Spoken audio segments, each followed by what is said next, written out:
여러분 안녕하십니까? 잘 들리시나요? 소리가 조금 마이크 소리가 좀 작은 것 같죠?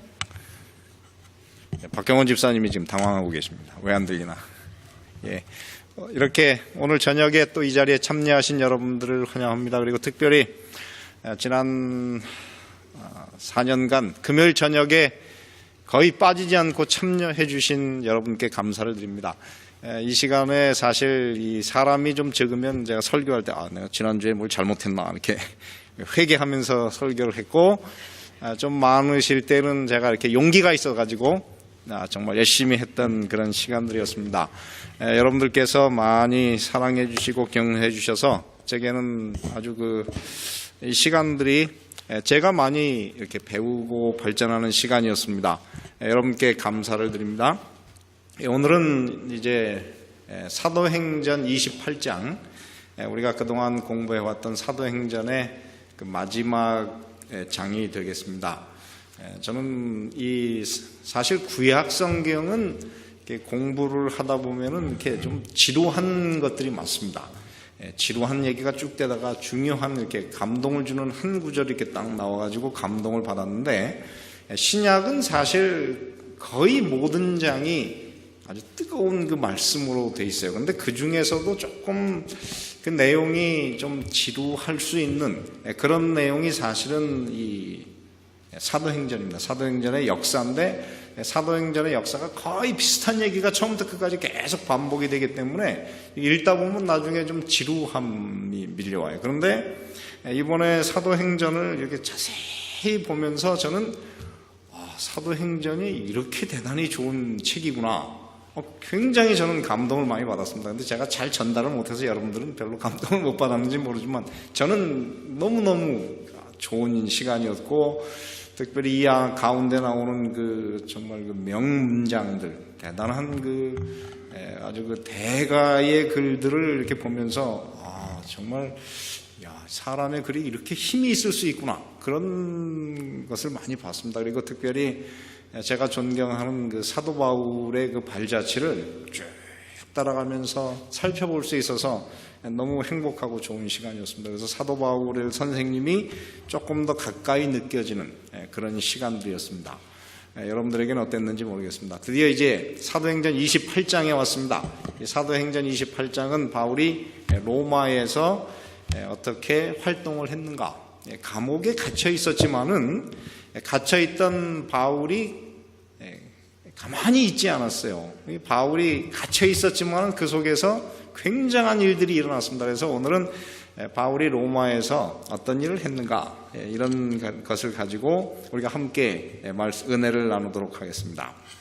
사도행전 28장 11절부터 15절에 보면 이제 바울이 말타라고 하는 멜리데 섬에서 로마까지 가는 그 과정이 나옵니다. 그 길이 나오는데요.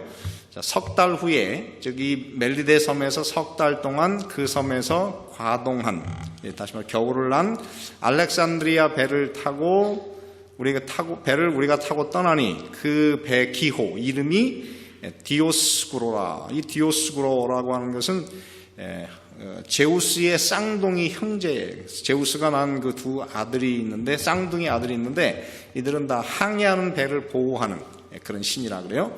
그런 이름을 가진 그 배를 타고 12절에 보면 수라구사에 대고, 그런데 이 수라구사라고 하는 말의 뜻이 뭐냐면은 영어로 제가 옆에다 써놨습니다. 그 영어로 보면 어떻게 발음하면 좋습니까?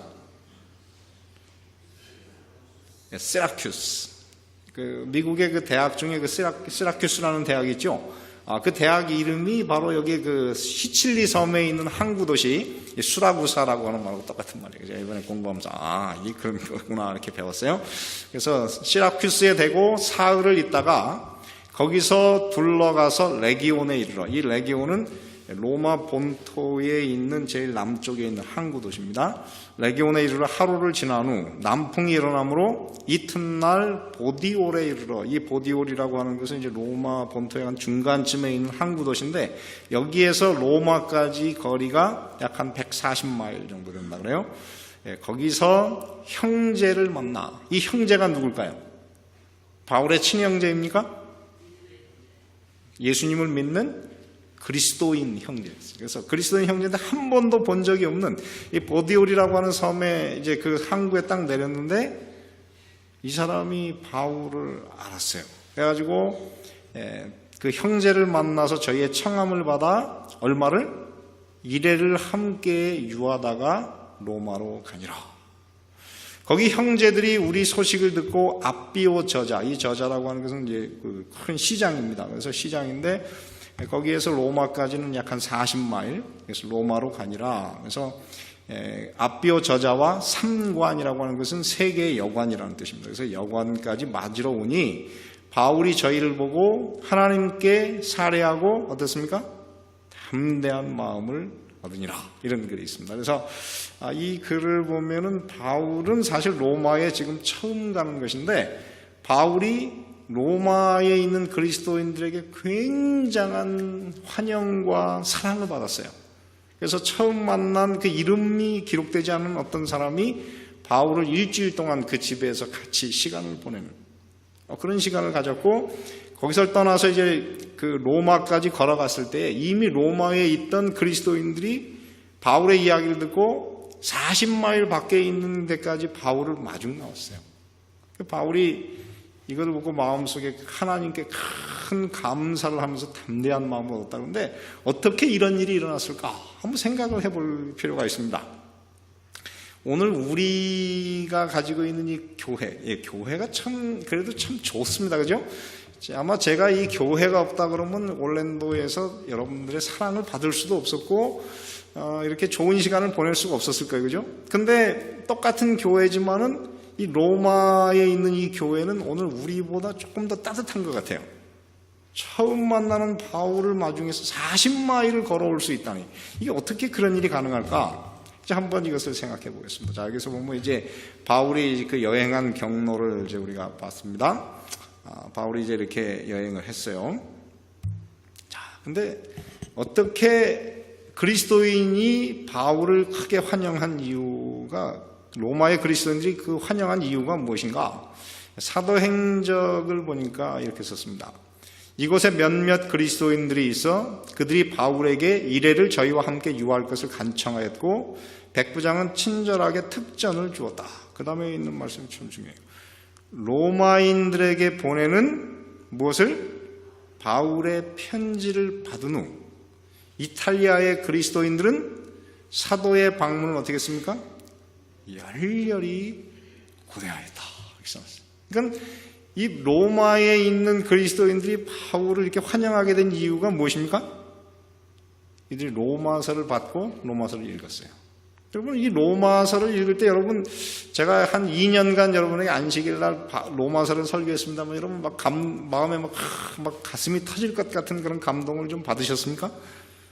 제가 볼 때 뭐 그렇게 받으신 분은 별로 없으신 것 같아요. 제가 설교하면서 이렇게 보지만은, 그냥 뭐 목사님이 설교하는구나 이렇게 했지만은, 이 로마에 있는 그리스도인들은 이 글을 읽은 다음에 그 말에 큰 감동을 받아가지고 이 사도가 온다면 우리가 이분의 이 말씀을 조금 더 자세히 좀 배우겠구나 이런 큰 기대를 가지고 있었어요. 그래가지고 바울이 오는 날을 손꼽아 기다렸는데 드디어 그 사도가 왔습니다. 그래서 우리가 생각하는 이 로마서의 힘은 우리가 지금 아는 것보다 훨씬 더 큰 것 같아요. 그래서 저는 여러분들에게 부탁을 드린다고 하면은 이 로마서의 말씀을 더 깊이 좀 연구하셔서 이 말씀이 우리 가슴 속에 이렇게 살아있는 생명의 말씀이 되도록 그렇게 한번 해보시면 좋겠습니다. 그래서 이들은 한 번도 만난 적이 없는 바울을 너무너무 사랑하는 그런 사람인데 그것은 바로 이 로마서 때문이었습니다. 그래서 우리 모든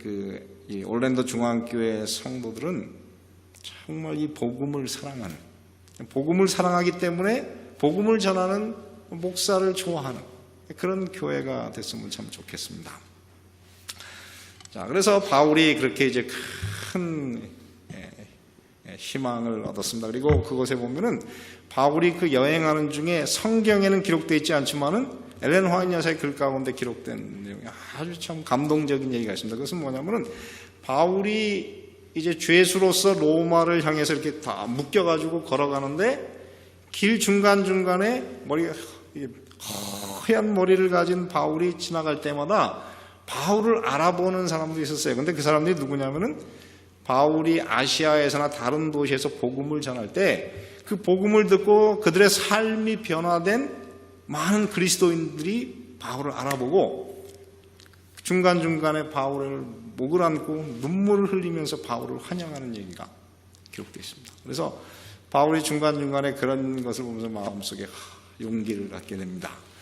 그렇게 이제 시간을 보냈습니다. 그 다음에 여기에 그렇게 기록이 됐습니다. 그들은 바울에게 그들이 그를 잊지 않고 사랑하고 있다는 것과 이 복음을 들은 다음에 복음을 받아들였을 때 그들의 삶에 어떤 변화가 있는지 여기 이렇게 기록했어요. 그들의 생애를 어떻게 했습니까? 활력 있게 하고 그들에게 하나님께 향한 무엇을?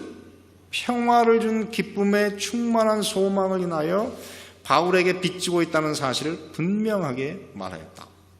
그렇습니다. 이 복음을 들은 다음에 여러분 이 복음이라고 하는 것은 그저 그냥 사람이 쓴 글이 아니기 때문에 이 복음을 깨닫는 사람에는 그들의 삶에 무엇이 생깁니까? 삶에 활력이 생겨요. 삶에 새로운 힘이 생기는 그런 변화가 일어나고 그리고 하나님과 무엇이 생깁니까? 평화를 누리는 로마서 5장 1절에 보면은 그러므로 우리가 믿음으로 말미암아 의롭다 하심을 얻었은즉 그리스도 예수로 말미암아 하나님으로 더불어 무엇을 누리자? 평화, 화평을 누리자. 근데 그 경험을 이 그리스도인들이 다 했었습니다. 오늘날 그리스도인들에게는 내가 예수님을 믿었지만은 그런 변화가 과연 있는지 없는지 잘 모르는 그런 삶을 살고 계시는데 이 초대교인들은 그렇지 않아요. 복음이 그들의 삶을 근본적으로 변화시켰습니다. 그래서 그들은 바울에게 이 복음이 자기들의 삶에 어떤 변화를 일으켰는지를 바울에게 이야기했어요. 그래서 바울이 그들을 여러분 세상에서 가장 감동적인 얘기가 뭔지 아십니까? 목사로서 제일 감동적인 얘기는 복음을 듣고 변화했다는 얘기예요.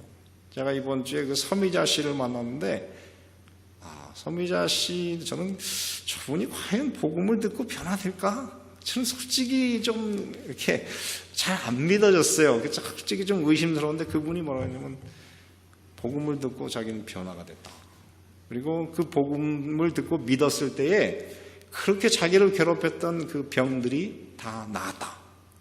다 나았다고 하는 것보다는 거의 나았다 그렇게 표현했어요. 근데 저는 그 얘기를 듣는데 얼마나 마음에 제게 감동이 있는지 모르겠어요. 근데 이 똑같은 얘기가 지금 여기에 일어나고 있는 것입니다. 그래서 이렇게 감동을 받은 그분들이 뭐라고 했냐면 그 다음에 이렇게 썼어요. 그들은 허락만 되었다면 뭐라고 했습니까? 사랑의 열정으로 로마 도성까지 가는 모든 길에 바울을 그들의 어깨에 어떻게 해요? 메고 갔을 것이다. 이 참 감동적인 얘기입니다. 이 목사와 교인들의 관계가 이렇게 될 수 있다면 얼마나 좋겠습니까? 제가 잊어버리지 않는데 제가 이 미국으로 오기 전에 마지막으로 목회했던 곳이 그 천안 학원교회였어요. 근데 거기에 저보다 3살 많으신 그 장로님이 한 분 계십니다. 그분은 방앗간을 하는 분이에요. 그래서 새벽에 한 3시쯤 일어나서 떡을 해야 된대요. 왜냐하면 아침에 일찍 다 가져가야 되니까. 그래서 일찍 일어나서 떡을 하니까 이분이 항상 피곤한 사람이었습니다. 근데 1년 동안 우리 같이 신앙을 했는데 그분이 참 저를 참 좋아했어요. 그래가지고 어떻게 했느냐면은 그분이 거기에 그 천안의 한 지역에 온천이 터졌어요. 그래가지고 거기에 목욕탕이 생겼는데 한 달치 목욕탕 그 입장권을 이렇게 30장을 딱 사가지고 목사님 저 목회하시다가 피곤하실 때 가서 좀 쉬십시오 이렇게 딱 주고 가시는데 이제 그때 그분의 나가는 그 뒷모습이 얼마나 예뻤는지 지금도 기억이 납니다. 이게 시간이 얼마가 된 거냐면 정확하게 한 19년 됐어요. 19년 됐는데 그분의 그 뒷모습이 아직도 생생해요. 그러니까는 여러분 이 복음의 변화는 복음을 사랑하게 만들고 하나님을 사랑하게 만들고 또 목사를 사랑하게 만들어요. 그러니까는 저는 제가 이 얘기를 하는 이유는 우리 이제 홍 목사님이 이제 오십니다. 여러분 홍 목사님 정말 사랑하시게 되길 바랍니다. 왜냐하면 목사를 사랑한다고 하는 건 복음을 사랑한다는 얘기예요. 그래서 여러분 목사님하고 관계가 나쁘다는 얘기는 여러분 신앙에 문제가 있다는 얘기예요. 그래서 가능하시면은 여러분 목사님하고 행복한 시간을 보내게 되시길 바랍니다. 그래서 홍 목사님을 여러분 어깨에 이렇게 메고 하늘까지 가시게 되길 바랍니다. 그 다음에 여기 본문은 이렇게 썼습니다. 15절에 보면은 거기 형제들이 우리 소식을 듣고 압비오 저자와 삼관까지 맞으러 오니 바울이 저희를 보고 하나님께 어떻게 하고 살해하고 담대한 마음을 얻었다. 근데 이 말에 대해서 엘렌 화이트 여사가 이렇게 주석을 했습니다. 저는 제가 하는 것보다는 이 영감의 글이 더 참 좋으니까 그대로 제가 말씀을 드릴게요.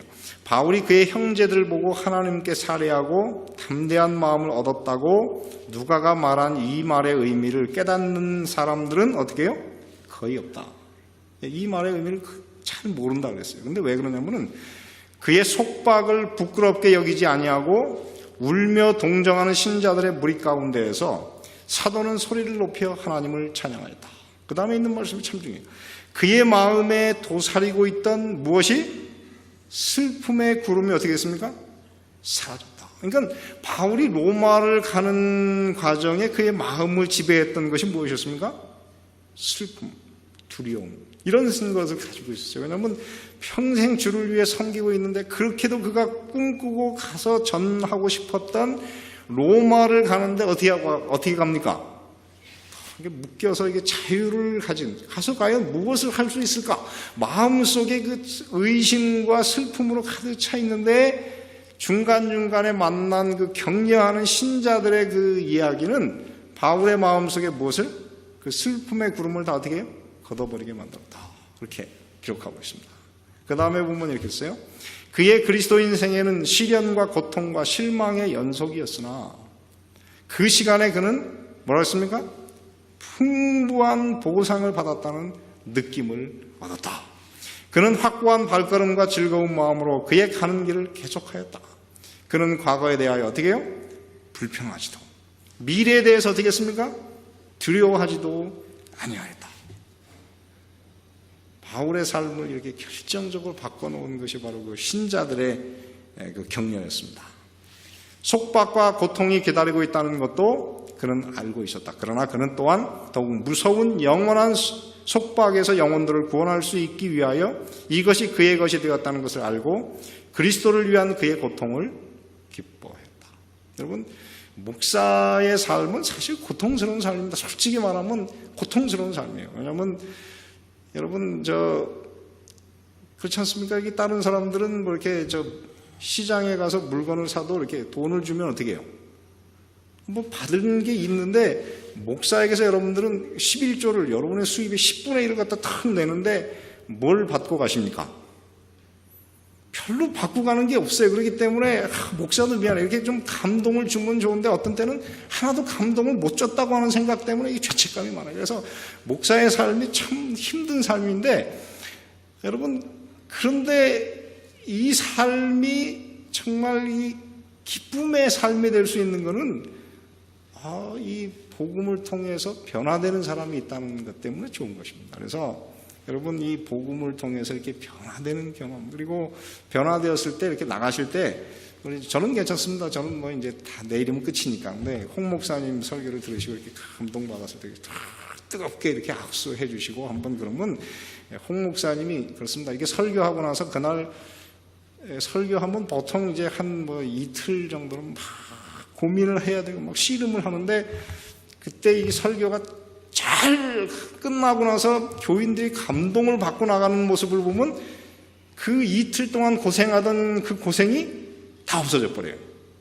근데 나갈 때 뭐 목사님의 설교를 잘 들었는지 말았는지 이렇게 대강 이렇게 인사하고 가잖아요. 그러면 이게 스트레스가 2배로 커져요.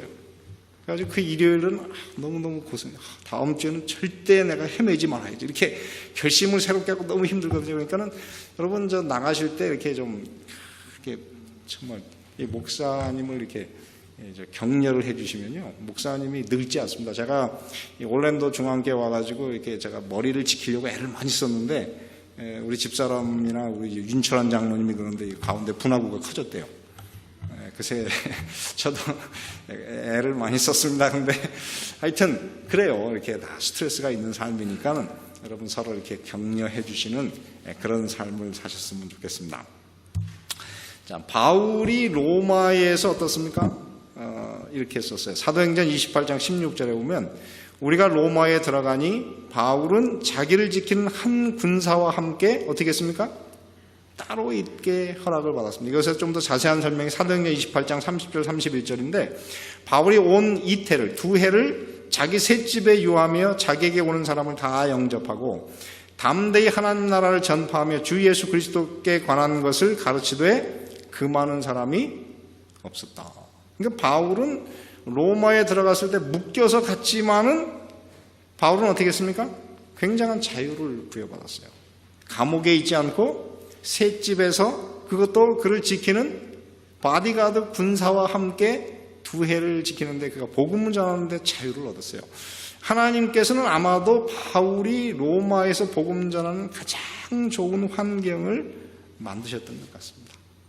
그래서 바울이 실망할 게 아니에요. 왜냐하면 하나님은 그분에게 신실한 사람에게 가장 우리가 알지 못하는 너무 좋은 길을 마련해 주니까요. 그래서 여러분 하나님하고 함께 산다고 하는 것은 참 좋습니다. 여러분 지금 여러분의 삶이 어떤 때는 고통스러운 것 같지만 하나님께서 보실 때 여러분에게 최선이에요.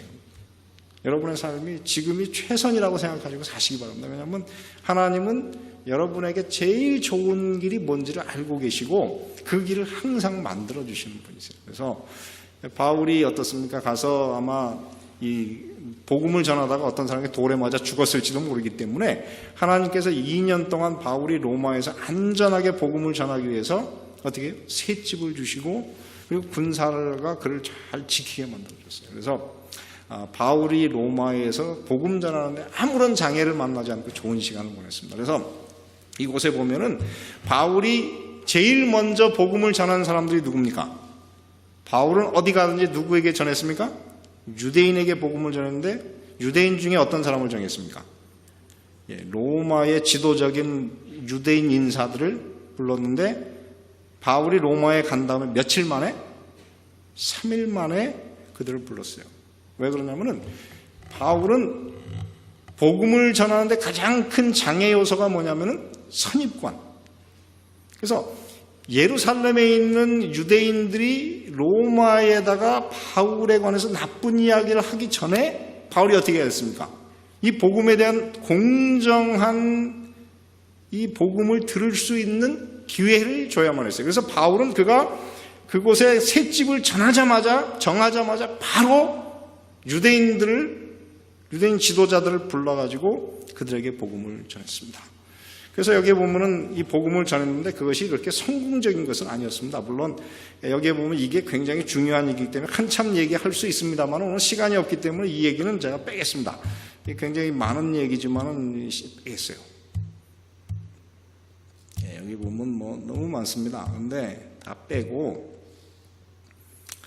로마에서 바울이 유대인에게 전도했는데 그 결과가 어떻습니까? 그 말을 어떻게 하고? 믿는 사람도 있고 믿지 않는 사람도 있다. 그래서 바울의 전도는 항상 그랬습니다. 유대인들에게 전도하는 것이 그렇게 꼭 성공적이지만은 않았어요. 근데 그 성공적이지 않았던 것에 대해서 쭉 얘기가 있습니다. 그러나 뭐 좀 시간이 없기 때문에 왜냐하면 너무 길면 또 김 목사는 뭐 끝까지 설교를 길게 안 해 그럴까 다 빼겠습니다. 그 다음에 바울이 로마에 갇혀 있는 동안 유대인들에게 전했지만은 가장 큰 변화는 어디에서 일어났습니까? 로마 궁궐에서 일어났어요. 가이사의 집 사람들이 어떻게 했습니까? 복음을 받아들였습니다. 그래서 빌립보서 1장 13절에 보면 이러므로 나의 매임이 그리스도 안에서 온 누구안과 시위대한 것. 다시 말해 로마 궁정을 호위하는 그 시위대 사람들에게 바울을 지키는 사람들이 바로 시위대였기 때문에 그 사람들에게 변화가 일어났고 또 누구에게 일어났습니까? 기타 모든 사람에게 나타났다. 그래서 빌립보서 4장 21절 22절에 보면 나와 함께 있는 형제들이 너희에게 문안하고 모든 성도들이 너희에게 문안하되 특별히 누가 가이사의 집 사람 중 몇이 그리스도인이 되었고 그들에게 문안을 했어요. 그러니까는 정말 변화가 안 일어날 것 같은 그 로마의 가이사의 궁궐이 흔들렸어요. 이 복음 때문에 흔들렸습니다. 여기 보면은 참 이 글에 대해서 놀라운 변화가 있습니다. 여기 보면은 이렇게 썼습니다. 사도행전 461페이지에 보면 그 사도의 사업이 비천하고 하류 계층의 사람들로부터 시작했음에도 불구하고 그 가만은 계속 퍼져나갔으며 마침내 어디에까지? 황제의 궁전까지 미쳤다. 왕과 궁신들은 비천한 나사렛 사람을 알지 못했거나 그분을 미워하고 조롱했다. 그러나 2년도 채 못되어 복음은 죄수의 천한 집에서 황제의 거실로 가는 길을 어떻게 했습니까? 찾았다. 바울은 악인처럼 속박되어 있었지만은 무엇은? 하나님의 말씀은 어떻게 했습니까? 매이지 아니하였다. 저는 이 표현이 너무너무 멋있어요. 왜냐하면 이게 그냥 쓴 것이 아니고 이거는 바울이 경험으로 쓴 것이기 때문에. 바울은 로마에서 죄수로 딱 묶여 있었지만은 자기는 묶여 있었지만은 무엇은? 그가 전하는 이 하나님의 말씀은 어떻게 했습니까? 매이지 않고 길을 찾아서 어디까지 갔습니까? 로마 궁궐까지 들어갔어요. 그리고 300년이 지난 다음에는 로마 궁궐에서 콘스탄틴 황제가 그리스도인이 됐어요. 그러니까는 여러분 이 말씀은 굉장한 얘기예요. 여러분 다 묶이지만은 무엇은 묶이지 않습니까? 하나님의 말씀은 묶이지 않습니다. 근데 이것에 대해서 쓰기를 뭐라고 했냐면은 사람 가운데에서 변화될 것이라고 생각하는 그 마지막 사람이 누구였습니까? 그 당시 로마 황제 네로였어요. 네로는 얼마나 악했는지 그의 마음속에 하나님의 형상이 다 지워져 버린 그런 사람이라고 했어요. 그래서 네로가 변한다고 하면 그거는 정말 거의 있을 수 없는 일이 일어난 것이다 그랬는데 네로는 변화되지 않았지만은 그 네로 주변에 있었던 그 로마의 그 말하자면 대신들도 다 이 네로와 비슷한 사람들이 굉장히 많았다고 하는 것입니다. 그런데 그 사람들에게 변화가 일어났는데 어떻게 이 죄수 바울이 가이사의 그 대신들과 그의 가족을 변화시킬 수 있었는가? 이 굉장한 연구 대상입니다. 이건 굉장히 연구할 것인데요. 이것에 대해서 사도 엘렌 화이트 여사가 이렇게 썼습니다. 자, 이거는 꼭 잊지 마시고 꼭 좀 가져가시기를 바랍니다. 궁정의 관심이 그리스도교로 이끌리는 것은 바울의 무엇이 아니고 설교가 아니고 그의 무엇이었다고요? 속박이었다. 그 다음에 오랜 부당한 감금의 기간에 바울의 무엇과 인내와 명랑함, 그의 용기와 신앙은 무엇이었습니까? 끊임없는 설교였다. 그러니까 바울이 묶여 있는데 그거는 부당하게 묶여 있는 것을 그 로마의 그 시위대 사람이나 로마 사람이 다 알아요. 그런데 그 중에서 바울은 절대 어떻게 했습니까?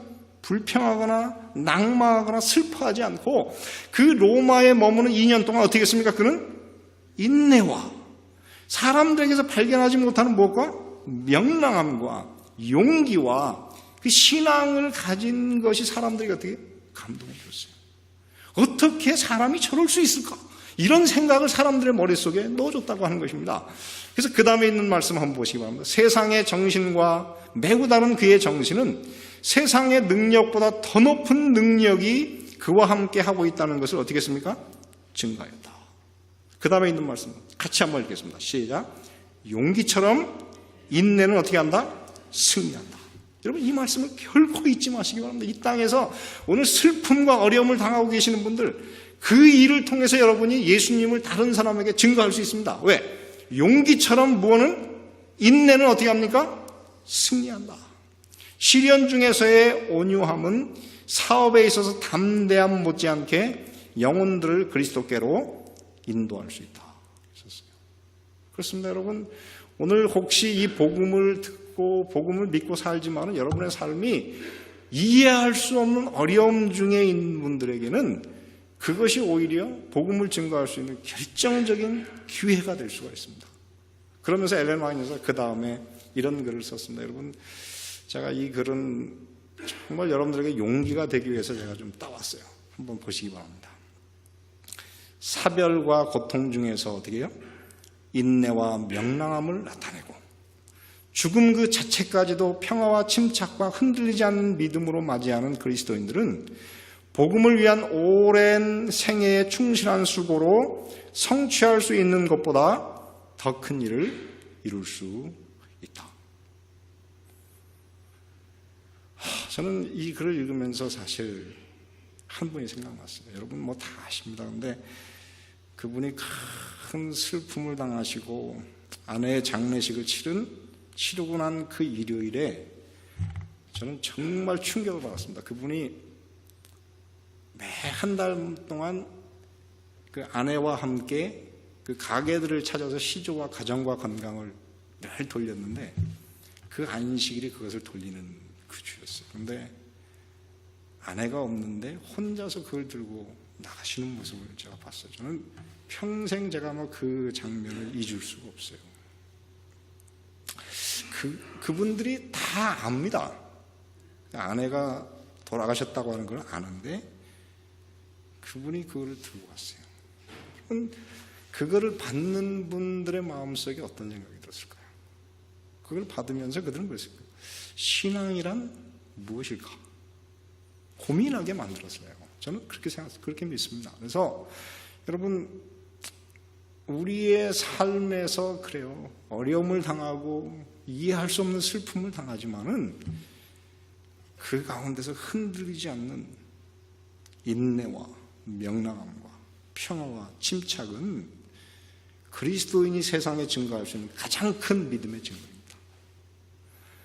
저는 우리 모든 그리스도인들이 이렇게 되시기를 바랍니다. 그래서 이 교회에 정말 우리의 삶으로 예수님을 정말 살아있는 예수님을 전하는 그런 그리스도인들이 되셨으면 좋겠습니다. 그 다음에 이렇게 썼어요. 때때로 하나님의 종이 활동적인 의무에서 물러날 때에 우리의 근시안적인 안목으로는 슬퍼할 신비스러운 섭리를 사용하셔서 하나님께서는 그 외에 다른 방법으로는 결코 성취할 수 없는 사업을 어떻게 해요? 성취시킨다. 저는 이 하나님께서 우리에게 슬픔과 어려움, 이해할 수 없는 이런 어려움들을 허락하시는 이유는 우리에게 그 바울의 그 신앙을 따라가도록 우리에게 하나님께 기회를 주신 것입니다. 그러니까 여러분, 눈물 흘리실 기회가 있고 슬퍼하실 일이 있으면 바울을 생각하십시오. 저는 제가 이 올랜도에 올 때 제 인생에서 가장 어려운 때였습니다. 근데 그 4년의 시간이 지난 다음에 저는 너무 참 잘 돼서 갑니다. 솔직히 말하면. 제가 LA 중앙교회를 가는데 모든 목사들이 다 부러워해요. 솔직히. 그런데 그러면서 제가 느끼는 거는 뭘 느꼈냐면은 복음이 나를 변화시켰다. 복음이 나를 붙들었다. 그 생각은 제가 잊어버리지 않습니다. 여러분, 복음을 끝까지 믿으십시오. 그러면 하나님이 결코 여러분들의 삶을 그냥 쓸모없게 만드시지 않습니다. 저는 그걸 믿어요. 이 바울이 정신적으로 그렇게 위대한 그런 신앙인이 될 수 있었던 이유는 그가 당한 그 시련의 크기가 다른 사람보다 크기 때문이고, 그거를 인내와 믿음과 평화와 침착함과 명랑함으로 그거를 뚫고 나갈 수 있었기 때문이다. 저는 그렇게 믿습니다. 그래서 오늘 여러분 이 말씀을 여러분 혹시 원하시면 제가 이 파워포인트 다 드릴게요. 여러분 그냥 이 페이지를 기억하셔도 돼요. 사도행전 465페이지에 있는 이 말씀을 여러분 좀 가셔서 좀 써놓으시고 여러분 매일매일 좀 이 말씀을 잊어버리지 않고 훈련을 하시면 좋겠어요. 그래서 우리 모든 그리스도인들이 어려움 중에서도 미소를 잃지 않는 그런 살아있는 신앙인, 여러분의 삶으로 예수님을 증거하는 그런 살아있는 그리스도인들이 다 되시기를 간절히 바랍니다. 자, 그 다음에 보면은 여기 많이 있습니다. 빼겠습니다. 그 다음에 보면은 혹자는 사도 바울이 감금되면서 무활동에서 어떻게 했습니까? 담대하고 신실한 전도자가 되었다. 빌립보서 1장 14절에 보면 이렇게 썼어요. 형제 중 다수가 나의 매임을 인하여 어떻게 했습니까? 주 안에서 신뢰함으로 겁없이 하나님의 말씀을 어떻게 해요? 더욱 탐대히 말하게 되었느니라. 바울이 전도를 할 때는 바울이 너무나 이 믿음도 있고 말씀도 잘 전하고 성경도 너무 잘 알기 때문에 아이고 저런 분이 말씀을 전해야지 나 같은 사람은 할 수가 없다 그래요. 다 이렇게 뒤로 물러 앉아 있던 사람들이 바울이 딱 감금되고 나니까 어떻게 해요? 이제는 내가 할 때구나. 이렇게 해가지고 많은 사람들이 어떻게 했어요? 형제 중 한둘이 아니고 어떻게 했어요? 다수가 바울의 매임을 인하여 주 안에서 신뢰함으로 겁없이 하나님의 말씀을 증거하게 됐다. 그렇게 이야기하고 있습니다. 그래서 저는 우리 올랜도 중앙교회 교인들이 정말 이런 그리스도인들이 되시기를 간절히 바랍니다. 그리고 특별히 그 중에 누가 있느냐면 골로새서 4장 10절 11절에 보면 바로 이 로마에서 골로새를 썼어요. 바울이 로마 감옥에 있을 때 쓴 세 권의 책이 있습니다. 어떤 책인 줄 아십니까? 에베소서, 빌립보서, 골로새서. 이 세 권을 그때 썼어요. 물론 여러분 빌레몬서도 썼습니다. 빌레몬서 썼는데 그때 이 글을 쓸 때 바울 주변에 있던 사람들에 대해서 이렇게 묘사하는데 여기 이렇게 썼어요. 골로새 4장 10절 11절에 보면 나와 함께 갇힌 아리스타고와 바울의 생질 누구와? 마가와 이 마가에 대하여 너희가 명을 받았음에 그가 이르거든 영접하라. 유스도라 하는 예수도 너희에게 어떻게 한다고? 문안한다. 그래서 지금 이 바울이 로마에 갇혀 있을 때 바울에게 가장 큰 조력자 중에 한 사람이 누구였냐면 마가였어요. 여러분들이 아시는 대로 마가는 복음을 전하다가 구브로에서 고난 때문에 어떻게 도망간 사람이잖아요. 그래서 이 사람이 어떻게 그렇게 크게 변화됐을까? 이것에 대해서 엘렌 화이트 여사가 참 제게 오늘 너무너무 감동을 주는 그리고 결심을 주는 한 말씀을 써놨어요. 여기 보면 이렇게 썼어요. 초년의 신앙 고백을 한 이래 마가의 그리스도인적 경험은 어떻게 했습니까? 깊어졌다. 그 다음에 어떻게 깊어졌는지 거기 길을 써놨어요. 그 방법을 써놨는데 이렇게 썼어요. 그리스도의 생애와 돌아가심을 더욱 면밀히 연구하고 마가는 구주의 사명과 그분의 수고와 투쟁을 더욱 분명히 어떻게 했습니까? 깨달았다. 인류를 위한 그분의 봉사의 표적인 그리스도의 손과 발의 상처와 잃어버린 바 된 사람들과 멸망당하는 사람들을 구원하기 위하여 행하신 자아 희생의 크기를 알고 그랬어요. 이 마가가 어떻게 예수님의 생애를 그렇게 면밀하게 연구했을까요? 그 흔적이 무엇일까요? 마가가 어떻게 연구하다가 너무 감동받은 나머지 나중에 책을 한 권 썼어요. 그것이 무엇입니까? 그게 마가복음이에요. 그러니까 마가는 그 삶을 변화시키는 것이 뭐냐면 예수님의 말구유부터 시작해가지고 어느 때까지? 부활 승천하는 그 모든 장면을 자세히 묵상하다가 그는 예수에게 빠져버렸어요. 너무 감동을 받은 나머지 그가 쓴 책이 마가복음이에요. 여러분, 그러니까는 오늘 여러분께서 정말 예수님, 우리가 다 그러잖아요. 아까 불렀을 때 내 구주 예수를 어떻게 하라고요? 더욱 사랑. 엎드려 비는 말 이것일지. 내 진정 소원은 내 구주 예수를 어떻게 해요? 더욱 사랑, 더욱 사랑. 근데 어떻게 그렇게 될 수가 있습니까? 이 마가는 누가 시키지 않았어요. 그런데 그는 예수님의 얘기를 듣다가 감동을 받아가지고 예수의 생애를 자세히 연구하는 예수 연구가가 됐어요.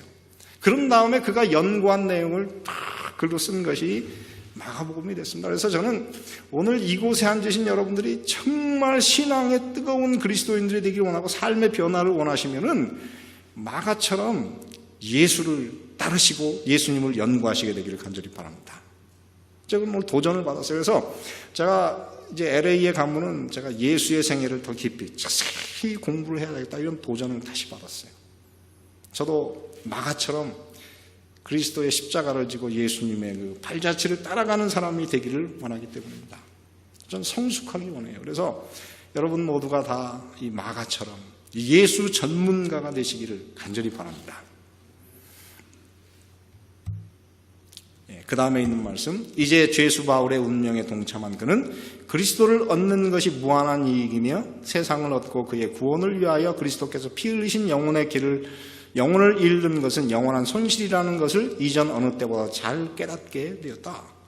마가는 혹독한 시련과 반대에도 불구하고 사도의 현명하고 뭐라고 했습니까? 사랑하는 무엇으로서? 조력자로서 어떻게 했어요? 확고부동하게 나아갔다. 아멘. 저는 여러분 모두가 다 이런 처음은 실수하고 약했을지는 모르지만 변화된 성숙한 믿을 만한 그런 그리스도인 일꾼들이 다 되시기를 간절히 바랍니다.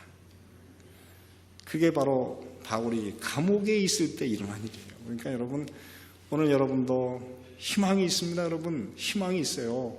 그러니까는 우리 예수님 붙들고 예수 닮기 위해서 씨름하시는 그런 그리스도인 되시기 바랍니다. 그래서 몇 년 후에 혹시 여러분을 만났을 때 저분이 내가 올랜도 중앙교에서 봤던 그 사람이 맞나? 이렇게 놀라는 날이 꼭 오게 되시기를 간절히 바랍니다. 그리고 마지막으로 보면은 이게 3번입니다. 혹자는 복음을 어떻게 했습니까? 배반하고 타락한 일도 일어났습니다. 그것이 누구입니까? 디모데후서 4장 10절, 대만은 이 세상을 사랑하여 나를 버리고 데살로니가로 갔다. 바로 그때 다 일어난 일이에요. 여러분, 이제 오늘 우리가 우리의 길을 선택해야 됩니다. 선택해야 되고,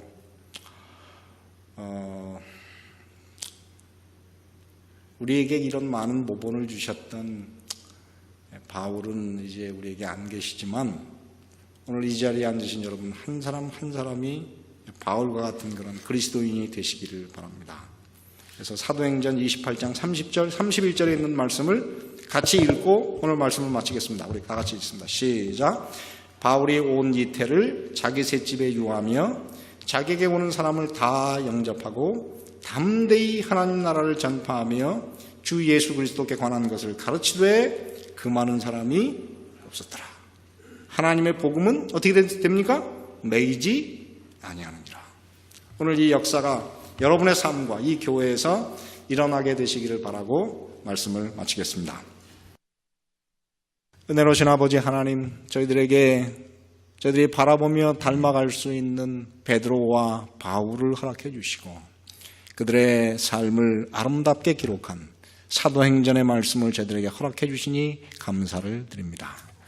주여, 참으로 바울이 가장 절망적이고 하나님의 뜻을 이룰 수 없다고 생각했던 그 로마에서 주님은 그를 통하여 가이사의 집을 뒤집어 엎으셨고 철없던 마가를 변화시키셨고 그래서 그를 따라서 주를 위해서 충성하는 참으로 신실한 일꾼을 만들어 주셨으니 주님을 찬양합니다.